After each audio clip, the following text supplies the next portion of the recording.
Un an après la signature de l'accord de paix, le Soudan du Sud fait face à une recrudescence des violences.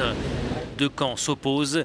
D'un côté, les forces loyales au président Salva Kiir, de l'autre, les partisans du vice-président Riek Machar. L'accord de paix avait abouti à la formation d'un gouvernement d'union nationale. Mais depuis, les tensions n'ont jamais réellement cessé. Il y a un mois, la situation s'embrasait à nouveau dans la capitale Djouba, théâtre de combat à l'arme lourde entre les partisans des deux frères ennemis sud-soudanais.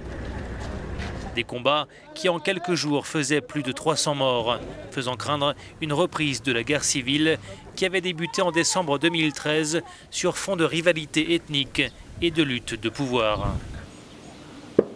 Ces violences ont fait des dizaines de milliers de morts et quelques 2,5 millions de déplacés. La grande majorité a fui en Éthiopie. La région de Gambela, près de la frontière, accueille ainsi quelques 270 000 Sud-Soudanais. D'autres ont pris la direction de l'Ouganda, qui compte aujourd'hui quelques 52 000 réfugiés. Leur nombre a doublé après les violences du mois dernier. Un afflux constaté aussi au Kenya et au Soudan.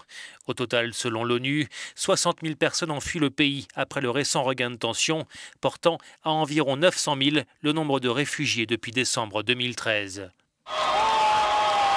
Indépendant depuis 2011, après plus de 20 ans de guerre avec Khartoum, le Soudan du Sud se classe aujourd'hui parmi les pays ayant les plus hauts niveaux de déplacement de population induits par le conflit.